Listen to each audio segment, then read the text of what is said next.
Welcome to the show.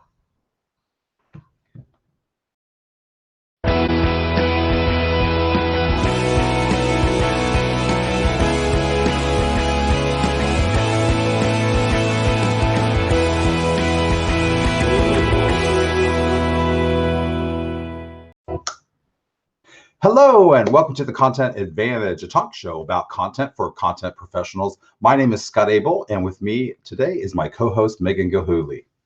Hey, Scott, how are you? Great, thanks for asking. How about you? I'm doing well. It's nice and sunny here in Denver. So I'm Megan Gilhooly-Bazuman, and I want to introduce you to our wonderful guest today. She's enterprise content strategy guru, Ann Rockley. Now, Ann has played a pivotal role in the evolution of the unified content strategy and the concept of intelligent content altogether. She spent the past few decades helping organizations to produce and manage content more effectively, but today she's here to tell us why she's shifting her focus from content strategy to the humans behind the work. She's now concentrating on the development of strong, resilient, high-performing teams. Welcome, Ann. We're so glad to have you on the Content Advantage. Thank you. Happy to be here. Excellent. Very good. So before we get into the details, Scott, I'd love to hear from Ann just a little bit about you and this decision to shift from content strategy to helping people sort of maximize their strengths. Can you tell us about that? Sure. Well, my business is over 30 years old, and I've been doing content strategy all that time and really and truly developed the standards for it. I'm known as the mother of content strategy. And I've written multiple books and presentations and webinars and, everything on content strategy, and hundreds of companies, thousands of people. And one of the things that I have been doing kind of in the background, every single time I go into a company to help them move towards an effective, intelligent content strategy, is to help them build the team. So selecting their content strategists, maybe content engineers, UX people, those sorts of things, and putting together the team that is actually going to do this, that's going to go forward. A lot of times it's growing people internally, but sometimes it's bringing in new hires, and it's definitely mixing and matching people to bring them together. And we all know that in 2020, we had rather a rough year.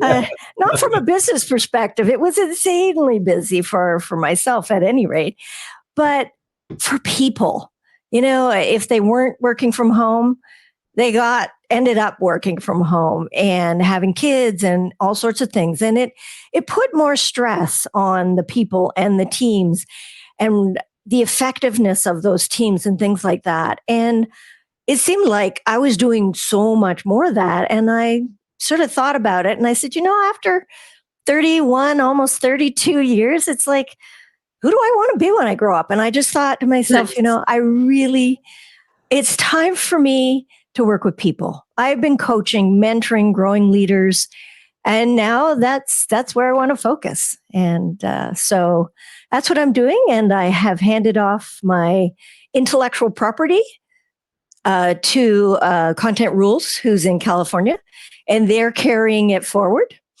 And my VP, Charles Cooper, is working quite extensively with them as well as they move. And it just feels right.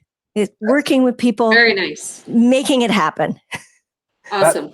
That's great. And I like this whole kind of idea about a fresh start, but still built upon the foundations of the things that you've done previously.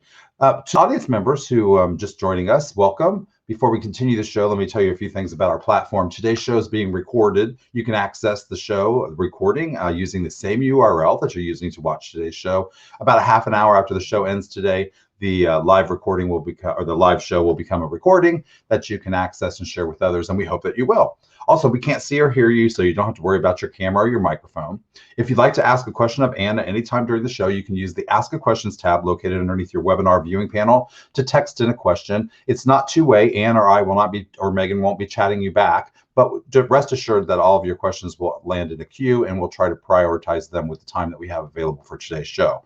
You can also access additional content from the attachments section of your webinar viewing panel. Included in there are some troubleshooting information, as well as some content from our guest presenter and from our sponsor, ZoomIn Software. You'll also find a nifty little 40% discount on ebooks from our friends at XML Press, who provide books for technical communicators and other information developers, so check that out. And I'll ask you on the way out of the show today to give us a 1 through 5 star rating, or Megan may ask you that. So please remember to do that on your way out the door. Okay, without further ado, Megan, let's take off and awesome. Let's dive into today's topic. So the topic today is really investing in the development of strong, high-performing content teams. So, Ann, what makes a high-performing team? Well, I think there are 4 main characteristics that help create a high-performing team. And the 4 characteristics, let's see here. So the 4 characteristics is building on a culture of mutual trust, valuing your team members, being purpose-driven, and creating engagement. And when I'm talking about that, I think trust is one of the really big ones. And it took a hit, in the last year, because again, people working from home, you can't see them, you're not close to them, you don't really know what they're doing. But it actually turned out that teams became more productive. But management needed to learn to value that the team to be, talk straight here, to trust in what they were doing. And what we found worked really well is if you can have your teams being very self-directed and putting together milestones, things that they have to reach, so that you're seeing that things are happening. So what you're really focusing on at that point is results, and not just hours or productivity. You're seeing that things are getting done. They're getting done well. They're effective. They're on time. All those sorts of things. So trust is really, really important. And then people need to have trust in management as well. And yourself, your managers, that sort of thing. So if we don't have trust in an organization, people get disaffected, frustrated. They're not going to do their best job, and they may start looking elsewhere. So I really think the first one is trust. Yeah, trust is huge. Can I just ask, how do you go about building that trust? How do you talk to teams about how they gain trust? Well, when we are building that trust, I think you build trust by giving people responsibility, letting them know that you trust them, or that you are happy with them moving ahead, doing what they think is right, helping them to put together a plan of action for different activities, and then standing back and letting them move forward, letting them deliver. And once you do that, once they see that they're not always checking on them, you're not always trying to figure out what's going on, looking at timesheets, if you do timesheets. Yes, micromanaging them. Exactly. Then you start to build the trust.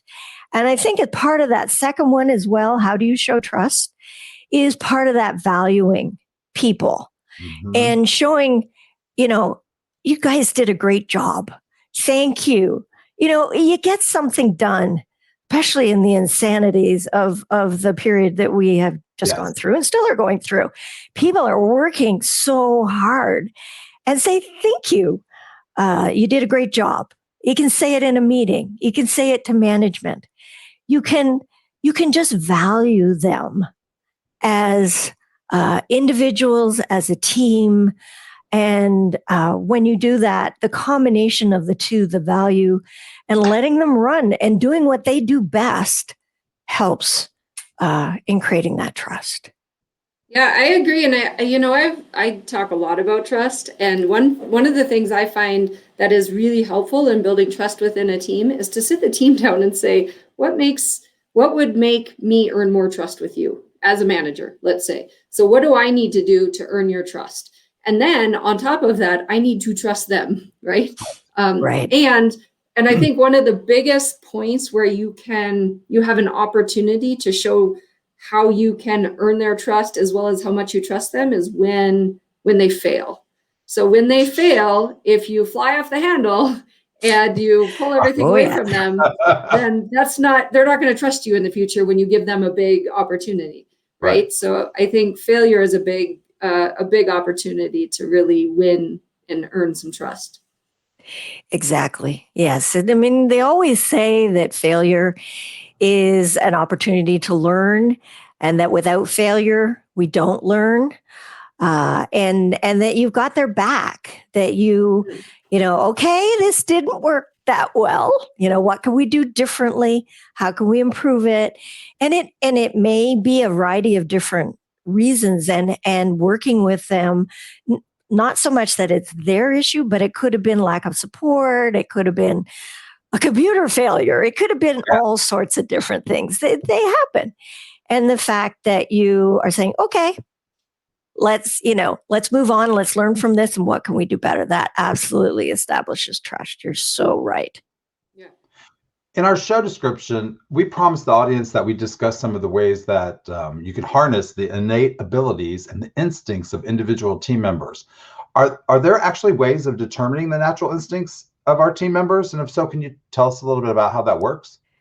Yes. I use an assessment called the Kolbe Index, and I've actually used it for more than 25 years. And I used it to hire all my own staff. I've used it to hire contract resources. And I use it with all of the teams that I work with and establishing the content production teams.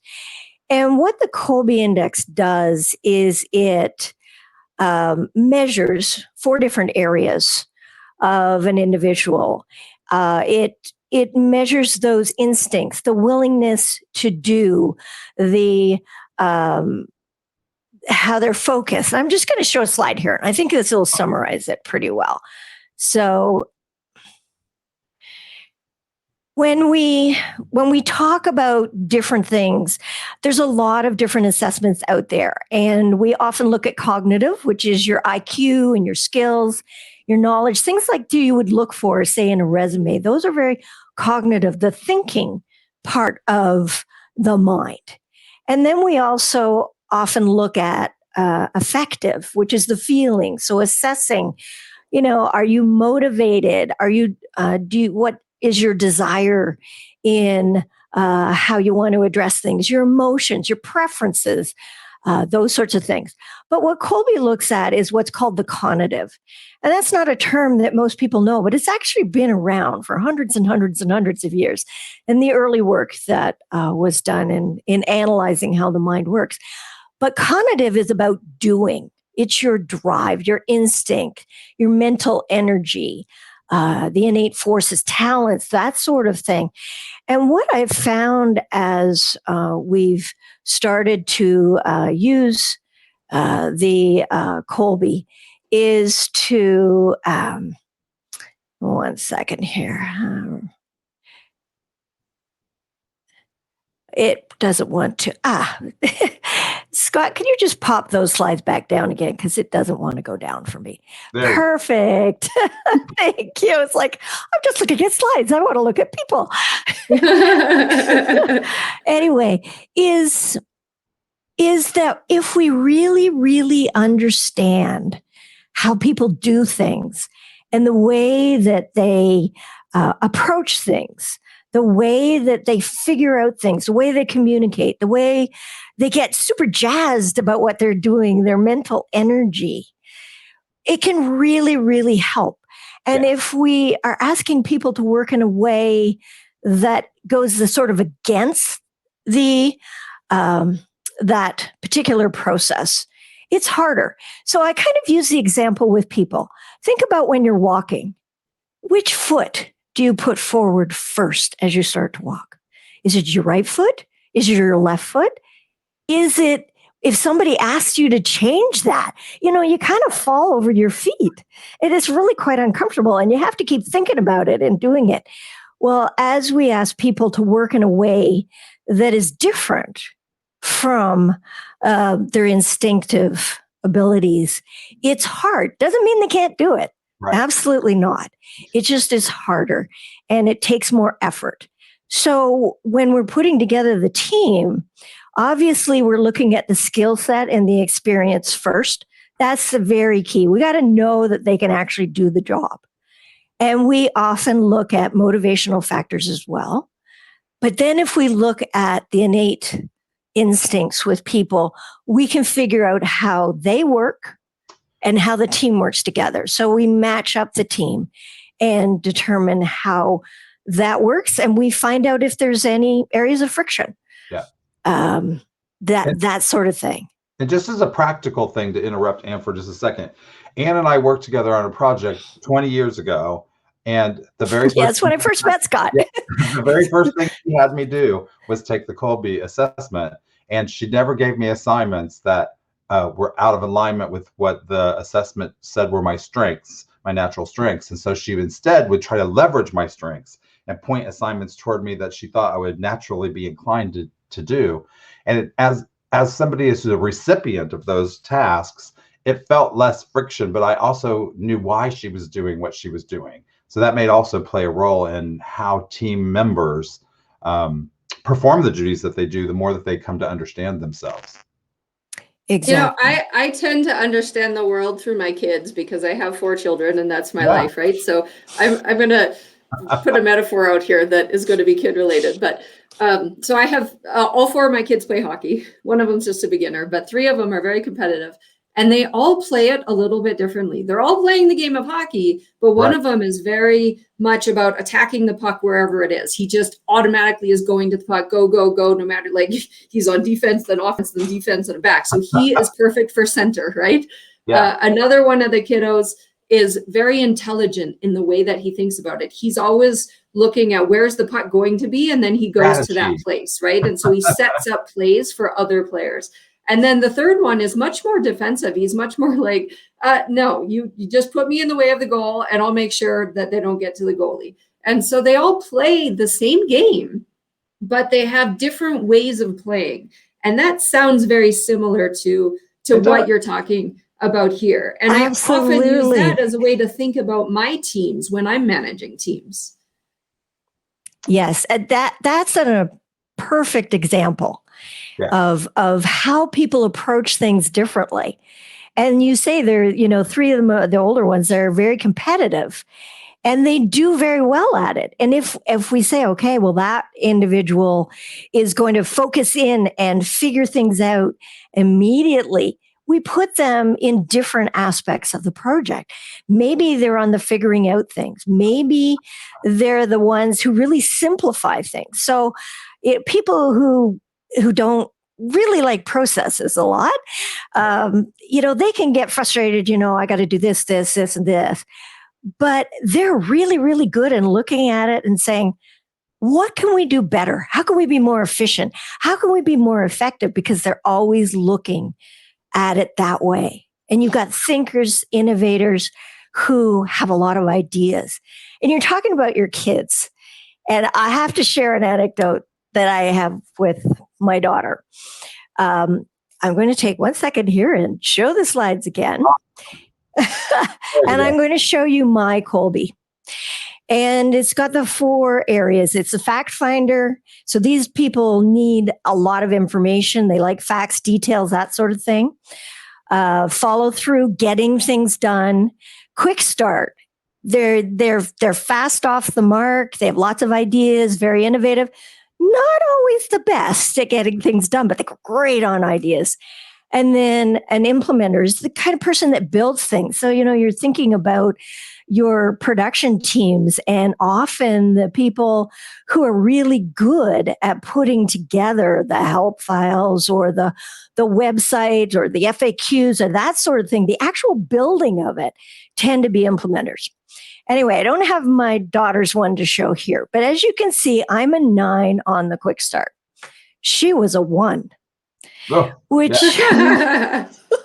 which meant that we were constantly fighting and bumping heads and just like, I'm sort of saying, why can't you just, do whatever it was? And we had hysterics and all sorts of things. So when she was 8, I had her do the Colby, and I was blown away at how different we were. And by understanding the Colby and how we could work together, I knew going forward that what I needed to do with her was to make sure I totally prepped her. And it's that same sort of thing that as we look at our teams and we begin to understand how they work together, we can find those friction points. Their potential. So how do we communicate it? Maybe your boss is a huge fact finder follow through and we got to get stuff done. And you're a quick start. Well, you understand each other better. You can work together. My daughter, huge fact finder follow through, good on implementer. Next time, nothing on the quick start. So I just knew I had to prep her. And with the teams, we do that as well. It's understanding how they work. With the Colby, I can understand how best to communicate with different, they call it modus operandi, MO.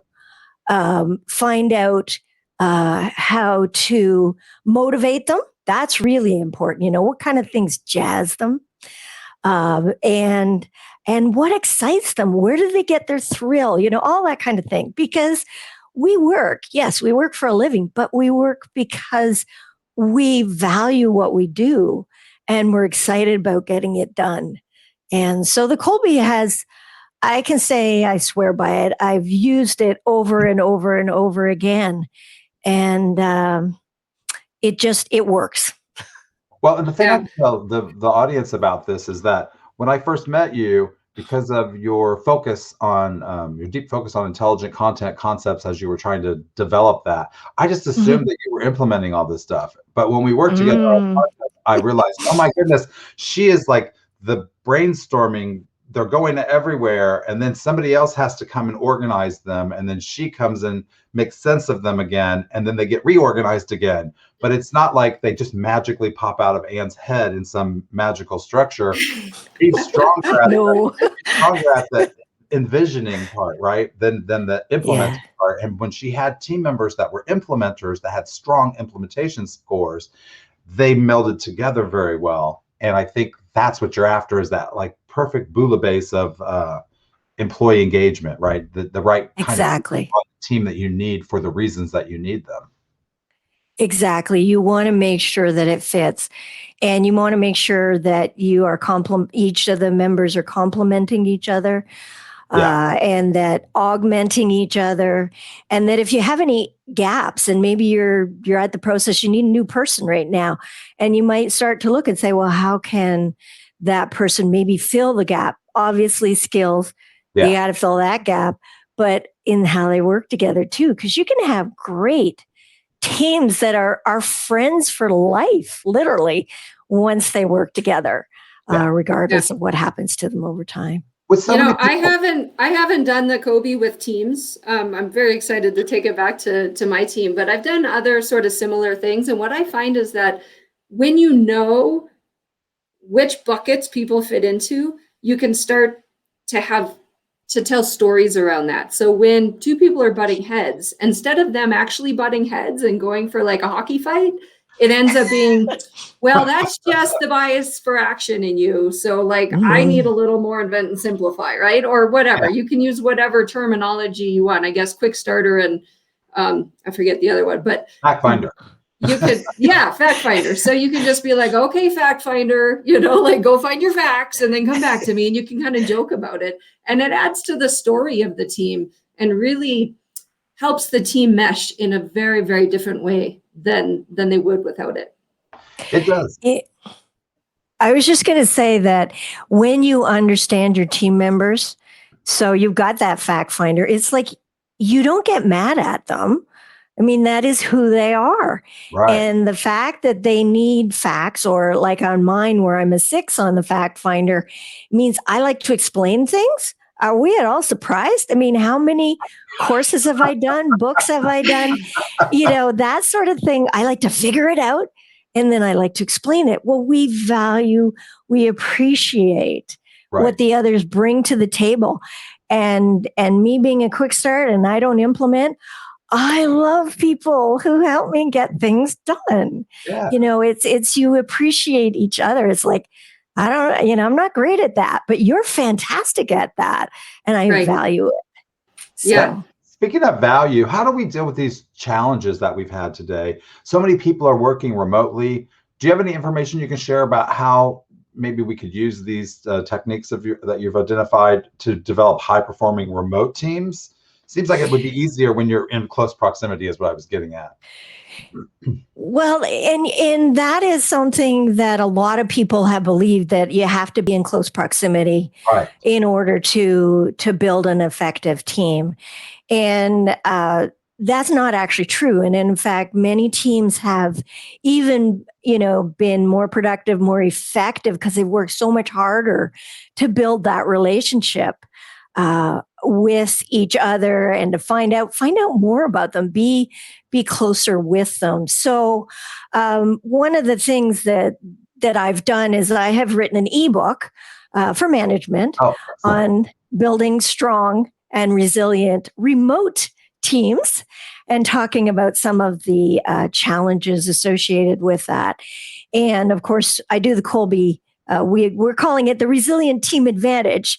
Is the new service that we're offering. But don't ever feel that just because you can't be close to somebody, it's just like family. Just because they're on the other side of the country or the other side of the world, or whatever happens, we still work together. We can still be effective.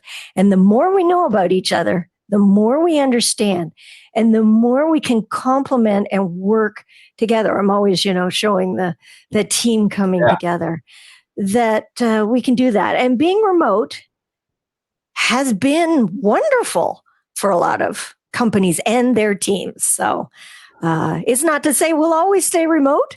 Hopefully someday we'll see each other again. But it's it's not what everybody thought it would be in the beginning. Yeah, and I think that maybe this gave us an opportunity to test out that remote theory, right? Because there were lots of people who were banging the drum that remote was possible. And then there were people who were afraid of remote. And now we've all had to kind of do it together, whether we wanted to or whether we were afraid or not. And maybe that's taught us life lessons that will make it easier for us to do this in the future. This also seems like a good time, Megan, for you to tell our audience a little bit about Zoom In software and what it does and how it might help people who are watching the show produce more scalable, personalized content. Absolutely. So Zoom In's platform ingests technical product content from any source, no matter how it was created or published. We deliver it into a documentation portal inside your community or your customer service site, and even into your product. And by adding personalization to it, by raising really relevant content in all of those places, Zoom In enables customers to quickly and easily find the answers they need, no matter where they're looking for it. So this really helps to build the knowledge across the team. It won't help tell you who's the fact finder and who's not, but for the fact finders, for sure, you're going to raise the facts that they like. So, and by the way, you're giving people a way, the consumers of the information that's managed and published through Zoom In. You're giving the consumers the choice to pick out what they really need and filtering out all the stuff they don't, which actually might help them on their path of being more effective, high performance. Right, especially for the non-fact finders. You just give it to them. They don't want to have to go digging. That's right. They don't need to be digging through your search archive. The quick starter, just get to it and go. That's me. That's totally me. I haven't taken it yet, but that would be me. Excellent. Audience members, Well, we'll check it out afterwards. Yes. if you haven't asked a question for Ann yet, and there are a couple in the queue, you can do so by using the Ask a Questions button located underneath your webinar viewing panel. So get back to the show for just a minute. Ann, I've taken the Myers-Briggs and the DISC assessments. Can you just speak at a very high level about what's the difference between a cognitive assessment and the other assessments in their findings or what they're after? Well, they do tend to focus on different things. And so when we think of Myers-Briggs, it's a personality test. And I've had my Myers-Briggs done. I've actually worked with Myers-Briggs in helping them with their content. And I'm an INTJ. and that, again, helps you to understand that individual. So what is their personality?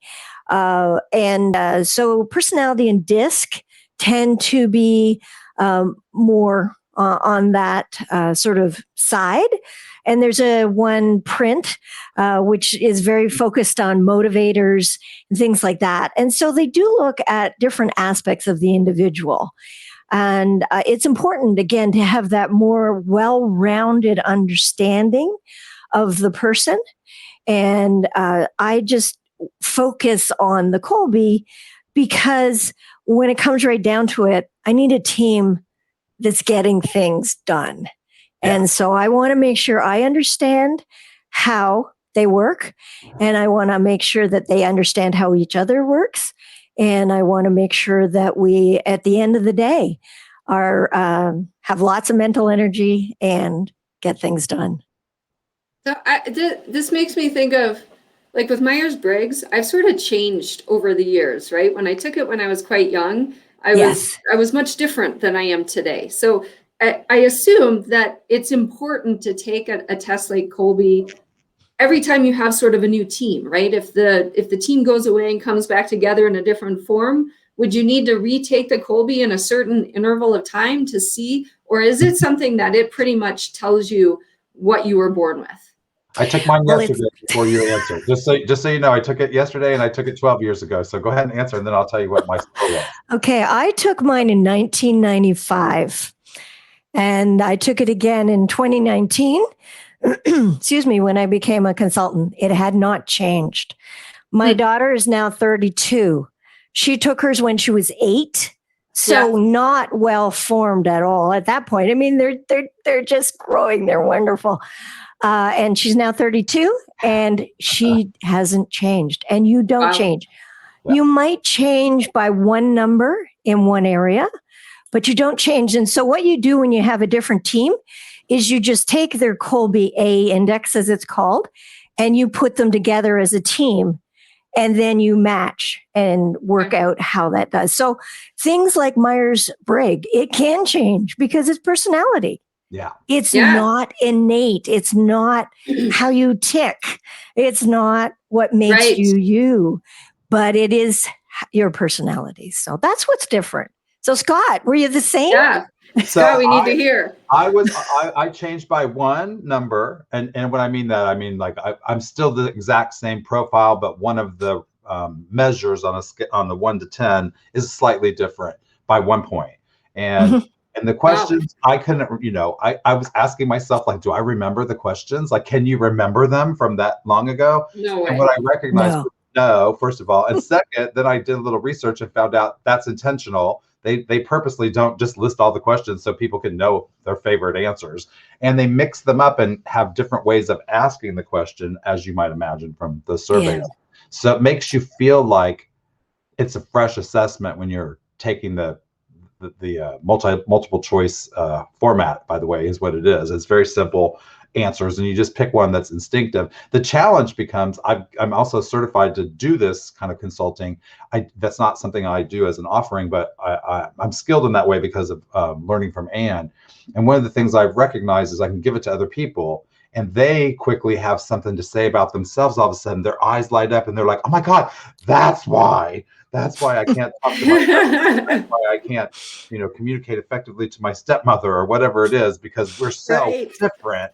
And now that I know that, I can kind of meander my way around those obstacles by recognizing that they're just different than me. So I think that really might help our team members to know what Megan was pointing out, which is that there's no fault in being yourself. But for a manager to be able to put people in a line where it kind of is smoothest, I liken it to like the smooth runway landing when you're on the airplane and everybody claps because they're like, that was good. Yeah. That's what you want, right? With your team, you want your team member to feel like that was a good exercise. We did it. We worked on it. Yeah. Sure, we had a rough ride for a minute, but we sailed in and we did it right and we landed and it's all good. And I feel like knowing your scores also give you kind of confidence in yourself, and your strengths and how you can apply them. There was one question, Ann, that I wanted to ask you that I didn't prepare you for, but okay. I think that you're in tune with this though, and that you'll be able to answer it. I sometimes feel like people think that there's a negative or a positive or a right or a wrong, but we're not talking about that. We're talking about who you are. It's not negative. It's everybody is right. And it's just understanding what's right. So, when I was showing mine and I was saying my daughter was low on the quick start. Yeah. It doesn't mean it's worse. She is amazing about, once things are in place, she stabilizes things. So where you are on the index is different. So fact finder, like I'm an explainer, and who knew? And with it's just you approach things differently. And it means that maybe you envision something versus building it. I got great ideas. I'm always wanting something created. I can't build it, but having those ideas is wonderful. And somebody else, as my daughter's, she stabilizes things. She's extremely reliable. She's, that sort of thing. I'm a little prejudiced. She's my daughter, but I've watched her grow and in her career now, and how she's just taking off because her management recognizes it too. So, and that's the other thing is we recognize where they are and how we can fit the people together. So somebody stabilizes, somebody creates ideas, somebody does the follow through, somebody does the creation, somebody does just give me the top level details. That's somebody who's not as high on the fact finder. It's like they break it down and they have it boom, boom, boom, right. Wonderful analysis at the top level. They do great stuff. And how do we avoid what often happens with these tests, which is people starting to use their bucket as an excuse? I'm a quick starter. I don't do that. That kind of thing. It's okay. People need to understand that that's their instinct, just like walking or playing hockey or that sort of thing. But it doesn't mean they can't do the other things. And I'll use myself as an example. I'm CEO of a company that's been around over 30 years. Do I do the accounting? No. But do I understand what the accountant is bringing in? Yes, because I have to do that. You do what you have to do to survive. It's just, I cannot do it. People cannot do what they are not good at. 8, 9, 10, 12, 14 hours a day, 365 days a year. But you do it when you have to do it because that's life. And you can't use it as an excuse. I was working with another team recently, and one of the team members is a 10 on the quick start, which is me, the absolute top. And they keep going, I can't do this. I can't do that. I can't do the other thing. And it's like, oh, yes, you can. Yeah. But, how can we fit so whatever their strength is, they're doing more of? And yes, they have to do some other things as well. And you find those people, and you don't ever use who you are as an excuse for bad behavior. Never. That's not right. I understand we're running out of time, and I understand that you have a special offer you'd like to share with the audience. Can you tell us about it and how members can take advantage of it? Sure. So I recently, as I said, wrote an ebook on managing building strong and resilient remote teams. And I'm making that available to anyone. You just need to register, but there's also an opportunity to click a box and say you'd like to be entered into a random draw. And what I'm going to do is randomly select from those that download the ebook, and it is free. And I'm going to give you a free Resilient Team Advantage. So a team of up to 6 people and their manager, and help them to build and improve who they are going forward. That's so awesome. I'm excited to do that. That's super cool. That's Thank you for doing that. Scott, do we have time for 1 or 2 questions from the audience? Or are we Yes. running out of time? Why don't you grab one? I've got one that came in from Twitter that I'll ask as well. All right. So somebody says Ann's last characteristic of strong teams is create engagement. Does this mean engagement between teammates? Can you say a little more about it? Thanks. That's a great question, audience member. Good question. Yes, we sort of we meandered along and didn't really get to the engagement, but engagement is among the team members. And engagement with the company and those sorts of things. So when we are talking about engaged teams, they know what needs to happen. They're motivated to get started, to get right in, get it done, and to work as effectively and efficiently as they can. And it's really important that we make sure that we engage across as well. So we're engaging with each other. We're working with others on that, and make sure that we're helping to work with them. What do they need? When do they need it? That sort of thing. If you have a team or an individual who's not engaged, you'll find them zoning out. They're not going to talk on meetings. They probably be late on their deliverables. They're not there. They don't have the right mindset of feeling like, they're part of the whole thing and getting engagement with each other. So making sure that you're doing that, helping people to understand the overall purpose and the goal and of the company and the drive and what your focus is and why we're doing what we do and why do we get up every morning to do it, and helping them to get that, because lack of engagement means really lack of interest, and that person will eventually drop out.